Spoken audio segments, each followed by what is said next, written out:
દિશા Modasa high school. નમસ્કાર.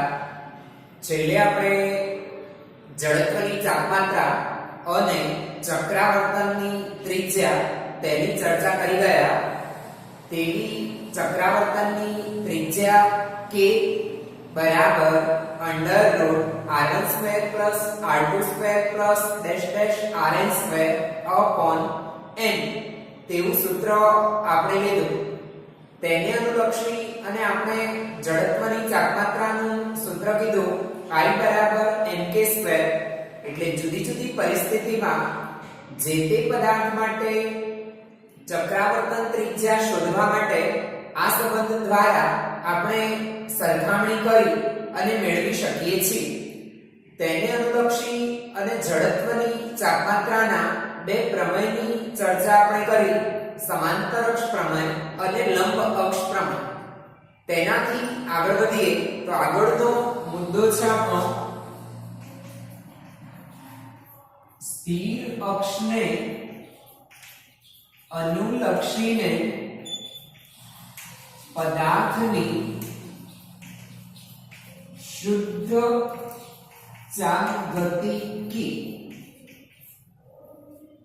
તો આપણે પાઠની શરૂઆતમાં પદાર્થની ગતિ કયા પ્રકારની થઈ શકે તેમાં સ્થાનાંતરણ ગતિ, ચાપગતિ અને બંનેનું સંયોજન તેવી લોટણ ગતિ, ચાપગતિમાં ભ્રમણાંક સ્થિર હોય તેવી ચર્ચા આપણે આ પાઠની અંદર કરી રહ્યા છીએ. બાકી ભ્રમણાંક ગતિમાં હોય તેવી ચાપગતિ પણ થઈ શકે છે. તો આવી આ સ્થિર ભ્રમણાંકને અનુલક્ષી અને પદાર્થ ચાપગતિ કરતો હોય તેવી સ્થિતિ આપણે સામાન્ય રીતે આ આકૃતિ દ્વારા વારંવાર પાઠમાં ચર્ચી રહ્યા હતા. આ પદાર્થની સ્થિર ભ્રમણાંક છે. તેના માટે આપણે સીલિંગ ફેનનું ઉદાહરણ વારંવાર લેતા રહ્યા. તેના બધા જ કોણ P તેને અનુલક્ષી અને આપણે વાત કરીએ તો આ ત્રિજ્યાના વર્તુળાકાર માર્ગે ગતિ કરશે. તેમાં આ પદાર્થની ચાપગતિના સંદર્ભમાં આપણે વિવિધ ચલ રાશિઓ તેનો અભ્યાસ કર્યો. રેખીય ગતિ ની ચલ રાશિ અને ચાપગતિની અનુરૂપ ચલ રાશિ તેની સમજ આપણે મેળવી ગયા. રેખીય ગતિમાં રેખીય સ્થાનાંતર તેને આપણે x તરીકે ઓળખીશું. તો ચાપગતિમાં કોણીય સ્થાનાંતર તેને આપણે થીટા તરીકે લઈએ છીએ. રેખીય ગતિમાં રેખીય વેગ v, જ્યારે ચાપગતિમાં કોણીય વેગ ઓમેગા. રેખીય ગતિમાં રેખીય પ્રવેગ a, તો ચાપગતિમાં કોણીય પ્રવેગ આલ્ફા. આવી અનુરૂપ રાશિઓ આપણે ચર્ચી ગયા. આવી આ શુદ્ધ ચાપગતિ તેને અનુલક્ષી અને આપણે વાત કરવી છે પદાર્થ જ્યારે અચળ પ્રવેગી રેખીય ગતિ કરતો હોય તો તેના સંદર્ભમાં અચળ રેખીય પ્રવેગ માટે આપણે પ્રકરણ 3 ની અંદર અચળ પ્રવેગી ગતિના સમીકરણો ભણી ચૂક્યા. જેમાં પહેલું સૂત્ર હતું v² - v02 બરાબર 2a x - x0. બીજું સૂત્ર લઈએ તો x બરાબર x0 plus v0t plus 1/2at². અને ત્રીજું સૂત્ર હતું v બરાબર v0 plus at, જ્યાં v0 એ t બરાબર 0 સમયે વેગ અને x0 એ t બરાબર 0 સમયે પ્રારંભિક સ્થાન છે. તો આવા જ કિસ્સાને અનુરૂપ આપણે વાત કરવી છે અચળ કોણીય પ્રવેગ માટે. તો પદાર્થ જ્યારે અચળ કોણીય પ્રવેગથી ચાપગતિ કરતો હોય તો તેના સૂત્રો સીધે સીધા રેખીય ગતિના સૂત્રો મુજબ નોંધી શકાય. v ના બદલે આપણે ઓમેગા લઈશું તો સૂત્ર તૈયાર થાય omega square minus omega 0 square. t બરાબર 0 સમયે કોણીય વેગ તેને ઓમેગા 0 લઈએ તો omega square minus omega 0 square બરાબર 2. a ના બદલે આલ્ફા, x ના બદલે થીટા અને x0 ના બદલે થીટા 0. જ્યાં થીટા 0 એ t બરાબર 0 સમયે કોણીય સ્થાન એટલે કે પ્રારંભિક કોણીય સ્થાન છે. તેથી થીટા માઈનસ થીટા 0 એ કોણીય સ્થાનાંતર દર્શાવે છે. તે જ પ્રકારે બીજું સૂત્ર x ના બદલે થીટા બરાબર theta 0 plus omega 0t plus 1/2 alpha t square અને ઓમેગા બરાબર ઓમેગા 0 પ્લસ આલ્ફા t આપણને મળશે. તો આમ રેખીય ગતિની અનુરૂપ રાશિઓ આધારિત સૂત્રો હતા. તે જ પ્રમાણે ચાપગતિમાં શુદ્ધ ચાપગતિ માટે આપણે અચળ કોણીય પ્રવેગી ચાપગતિના સમીકરણ નોંધી શકીએ છીએ. આપણે આ સૂત્રોની સાબિતી મેળવવાની નથી, પણ રેખીય ગતિના આ સૂત્રો આપણે સાબિત કરી ચૂક્યા છીએ પ્રકરણ 3 અને પ્રકરણ 4 ની અંદર. તો તે જ પ્રકારે આ સૂત્રો સીધા આપણે સ્વીકારી લઈશું. આપણા આ કિસ્સામાં મોટે ભાગે આપણે આ રાશિઓને એટલે કે થીટા, ઓમેગા, ઓમેગા 0, આલ્ફા સદિશ હોવા છતાં અદિશ તરીકે લઈ અને તેના પરિણામ મેળવતા હોઈએ છીએ. તો આમ પદાર્થ જ્યારે સ્થિર ભ્રમણાંકને અનુલક્ષી અને ચાપગતિ કરતો હોય તો તેવી ચાપગતિના શુદ્ધ ચાપગતિ માટે અચળ કોણીય પ્રવેગી ગતિના સમીકરણ તૈયાર થશે. આવા સમીકરણ આધારિત ઉદાહરણ આપણે જોવા છે. ઉદાહરણ 7.13 પ્રાથમિક સિદ્ધાંતોના આધારે ઓમેગા બરાબર ઓમેગા 0 પ્લસ આલ્ફા t સમીકરણ મેળવો. તો હમણાં જ આપણે અચળ પ્રવેગી રેખીય ગતિ માટેના v બરાબર v0 પ્લસ at સૂત્રને અનુરૂપ સીધા આ સૂત્રને સ્વીકારી લીધું છે. અહીં આપણે આ સૂત્રની સાબિતી મેળવવી છે. તો તેની સાબિતી માટે આપણે રેખીય ગતિમાં રેખીય પ્રવેગ a બરાબર dv/dt તેવું ગણી ચૂક્યા. તે જ પ્રકારે ચાપગતિમાં વાત કરી રહ્યા છીએ. પદાર્થની શુદ્ધ ચાપગતિ માટે અચળ કોણીય પ્રવેગ આલ્ફા બરાબર d/dt. આ સંબંધમાંથી આપણે d ને કરતા બનાવીએ તો d બરાબર આલ્ફા dt. સમયમાં dt જેટલો ફેરફાર થાય ત્યારે કોણીય વેગમાં d જેટલો સૂક્ષ્મ ફેરફાર થશે. તેથી ઓમેગાનું સૂત્ર મેળવવા સંકલન લેશું. તો સંકલન લેતા સંકલન d સંકલન આલ્ફા dt પ્લસ c, જ્યાં c સંકલનનો અચળાંક છે. તો સંકલન એ વિકલનના જેવી જ પ્રક્રિયા છે. તેના માટે આપણે મુખ્ય સૂત્રને ધ્યાનમાં લઈશું. તો x ની n ઘાત નું સંકલન મુખ્ય સૂત્ર છે આપણું x ની n ઘાત નું સંકલન x ની n+1 ઘાત upon n+1. આ સંબંધ થશે આપણો. તો એ સંબંધને અનુરૂપ અહીં આપણે સંકલન કરવા જઈ રહ્યા છીએ. બીજું સંકલન કરીએ ત્યારે અચળાંક c જરૂરિયાત હોય તે પ્રમાણે લઈએ છીએ. અહીં કંઈ જ નથી એટલે 1 છે. 1 એટલે જ ઓમેગાની 0 ઘાત માટે તેનું સંકલન ઓમેગા થશે.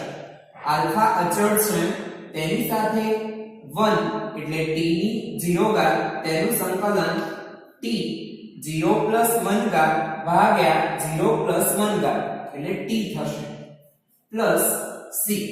c ની કિંમત આપણે મેળવવી છે, પરંતુ t t બરાબર 0 સમયે કોણીય વેગ ઓમેગા બરાબર ઓમેગા 0 લેતા, તો ઓમેગા ના બદલે ઓમેગા 0, t ની કિંમત 0 માટે c બરાબર ઓમેગા 0 મળે. આને આપણે સમીકરણ 1 કહીશું. તો સમીકરણ 1 માં c ની કિંમત મૂકતા માટે ઓમેગા બરાબર ઓમેગા 0 પ્લસ આલ્ફા t, જે આપણું અચળ કોણીય પ્રવેગી ચાપગતિ માટેનું કોણીય વેગ શોધવાનું સૂત્ર તૈયાર થયું. તો આમ આ પ્રકારે જ આપણે અન્ય બે સૂત્રો પણ તારવી શકીએ છીએ, પણ તેની તારવણી આપણે ધ્યાનમાં લેવાની નથી. ઉદાહરણ 7.14, એક મોટરના પૈડાની કોણીય ઝડપ 16 સેકન્ડમાં 1200 આરપીએમ થી 3120 આરપીએમ સુધી વધે છે. એક કોણીય પ્રવેગ નિયમિત છે તેમ ધારતા તેનો કોણીય પ્રવેગ કેટલો હશે? 2. આ સમય દરમિયાન એન્જિન કેટલા પરિભ્રમણ ચાપગતિ કરે છે? તો અહીં મોટરના પૈડા માટે અચળ કોણીય પ્રવેગ આપણે શોધવો છે. તેના માટે સમય આપ્યો t 16 સેકન્ડ. પ્રારંભિક કોણીય વેગ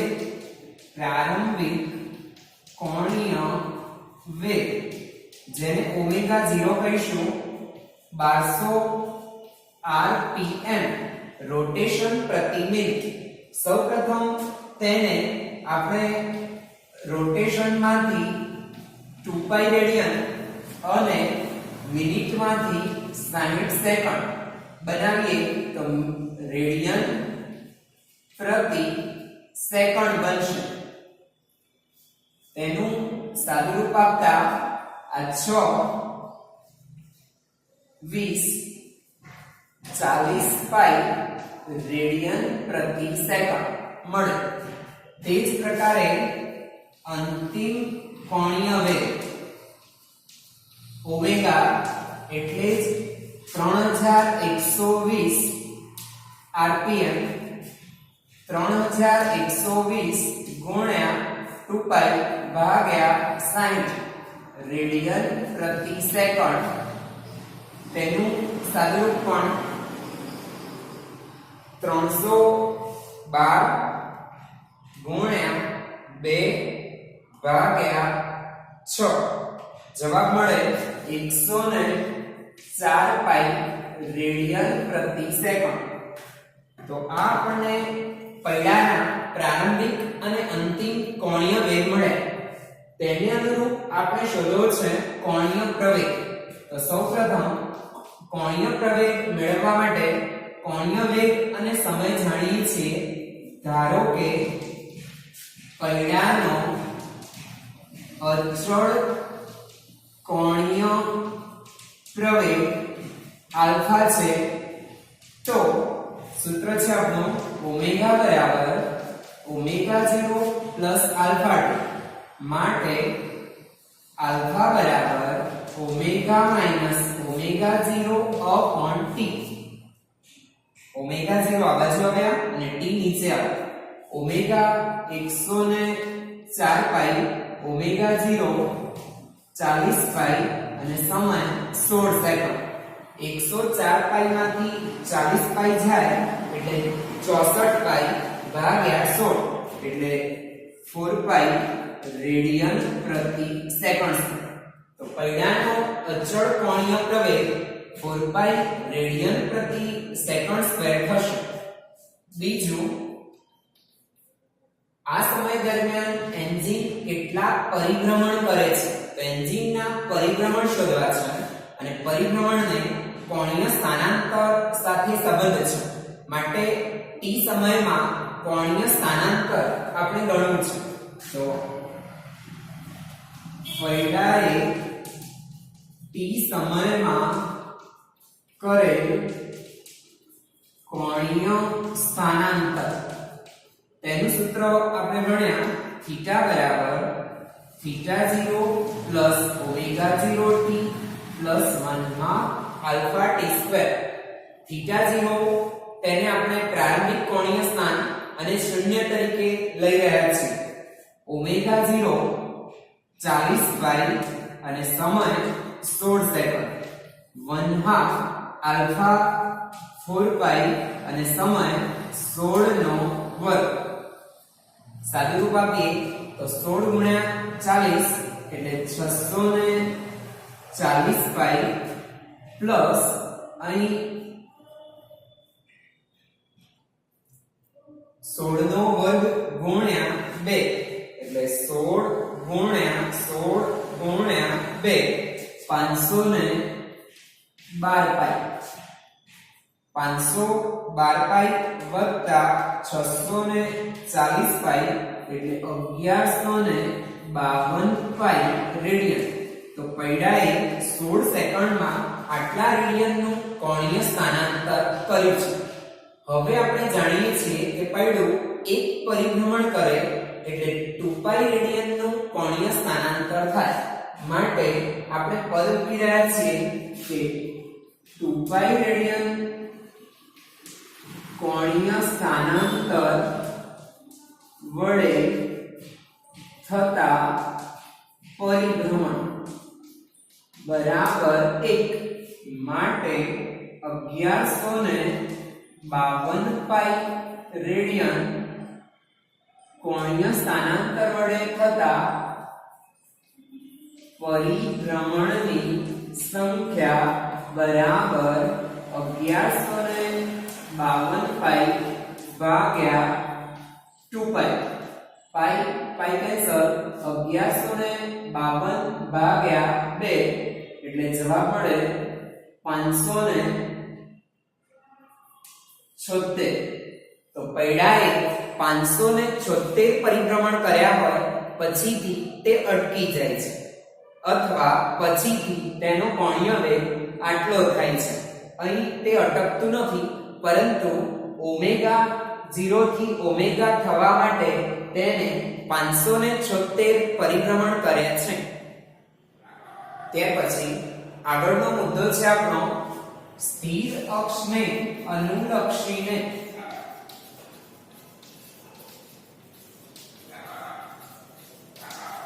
ચાપગતિનો ગતિશાસ્ત્ર. તો અગાઉના મુદ્દામાં આપણે શુદ્ધ ગતિશીની વાત કરી એટલે કે રોટેશનલ કાઇનેમેટિક્સ. હવે આપણે વાત કરવી છે રોટેશનલ ડાયનેમિક્સ. તો રેખીય ગતિના જે સૂત્રો આપણે પ્રકરણ 5, 6 તેમાં મેળવેલા તે જ પ્રકારના અનુરૂપ સૂત્રો અહીં સીધા આપણે સ્થિર અક્ષને અનુલક્ષી અને પદાર્થ ચાપગતિ કરતો હોય ત્યારે ચાપગતિ માટે નોંધી શકીએ છીએ. આપણે તે સૂત્રોની તારવણીને ધ્યાનમાં લેવાની નથી, માત્ર આપણે તેને અનુરૂપ જે સંબંધો હતા, સૂત્રો હતા તેને સીધા હવે આપણે તૈયાર કરી શકીએ છીએ. તો રેખીય ગતિની અનુરૂપ જે રાશિઓ હતી તેની સાથે આપણે ચાપગતિની અનુરૂપ ચલ રાશિઓ ક્રમશઃ ભણતા ગયા અને તેને અનુલક્ષી અને આપણે સૂત્રો લખવા છે. તો પહેલા હતું રેખીય સ્થાનાંતર કે જેને આપણે x કહેતા હતા. તો અહીં કોણીય સ્થાનાંતર જેને આપણે થીટા કીધું. રેખીય ગતિમાં રેખીય વેગ જેને આપણે v કહેતા હતા. તો ચાપગતિમાં કોણીય વેગ જેને આપણે ઓમેગા લઈશું. રેખીય ગતિમાં રેખીય પ્રવેગ કે જેને આપણે a લેતા હતા. તો ચાપગતિમાં કોણીય પ્રવેગ જેને આપણે આલ્ફા લઈ રહ્યા છીએ. તો હવે તેનાથી આગળ વધીએ તો રેખીય ગતિમાં પદાર્થનું દળ m લેતા હતા. તો ચાપગતિમાં દળને સમતુલ્ય રાશિ જડત્વની ચાપમાત્રા I લઈશું. રેખીય ગતિમાં પદાર્થ પર લાગતું બળ F લેતા હતા તો ચાપ ગતિમાં પદાર્થ પર લાગતું ટોર્ક ટાઉ લઈએ છીએ. F માટે આપણે સૂત્ર કીધું F બરાબર ma. તો તે જ પ્રકારે ટોર્કનું સૂત્ર બને બળના બદલે ટોર્ક, દળના બદલે જડત્વની ચાપમાત્રા, રેખીય પ્રવેગના બદલે કોણીય પ્રવેગ. ટાઉ બરાબર I આલ્ફા. રેખીય ગતિમાં રેખીય વેગમાન p લેતા હતા અને p બરાબર mv. તે જ પ્રકારે ચાપ ગતિમાં કોણીય વેગમાન જેને આપણે L લઈશું m ના બદલે I અને v ના બદલે ઓમેગા. L બરાબર I ઓમેગા થશે. રેખીય ગતિમાં તે જ પ્રમાણે રેખીય ગતિ ઊર્જા જેને આપણે k 1/2 mv² લેતા હતા તો તે જ પ્રકારે ચાપ ગતિમાં ચાપ ગતિ ઊર્જા k 1/2 m ના બદલે I અને v ના બદલે ઓમેગા 1/2 I ઓમેગા સ્ક્વેર થશે. રેખીય ગતિમાં કાર્ય dw બરાબર f dx. તો તે જ પ્રકારે ચાપ ગતિમાં કાર્ય dw બરાબર f ના બદલે ટાઉ અને dx x ના બદલે થીટા. તો dw બરાબર ટાઉ d થીટા. ટોર્ક ગુણ્યા કોણીય સ્થાનાંતર. રેખીય ગતિમાં અનુરૂપ રાશિઓ આ પ્રમાણે આગળ વધારી શકીએ તો પાવર રેખીય ગતિમાં પાવર p બરાબર fv.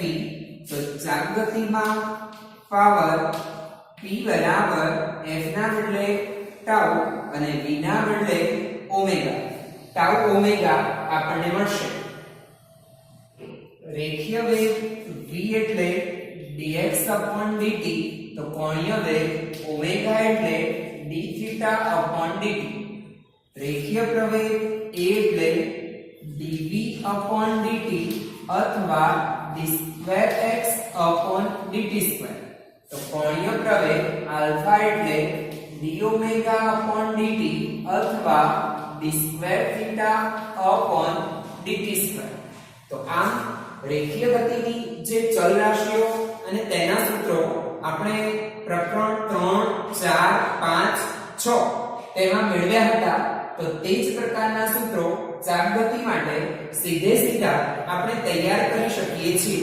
તો આમ શુદ્ધ ચાપ ગતિ માટે અચળ કોણીય પ્રવેગી ગતિના 3 સૂત્રો આપણે આગળના મુદ્દામાં નોંધ્યા. તે જ પ્રકારે આ સૂત્રોને પણ સીધા આપણે સ્વીકારી લઈશું. તમે આ સૂત્રો દ્વારા જ્યાં પણ ધોરણ 11 અને 12 માં જે તે રાશિની જરૂર પડે તો રેખીય ગતિના સૂત્રોને યાદ કરી અને ચાપ ગતિના અનુરૂપ સૂત્રો તમે નોંધી શકો છો. માત્ર તમારે કઈ રાશિના બદલે કઈ રાશિ લેવાની થાય તે બાબત ધ્યાનમાં રાખવાની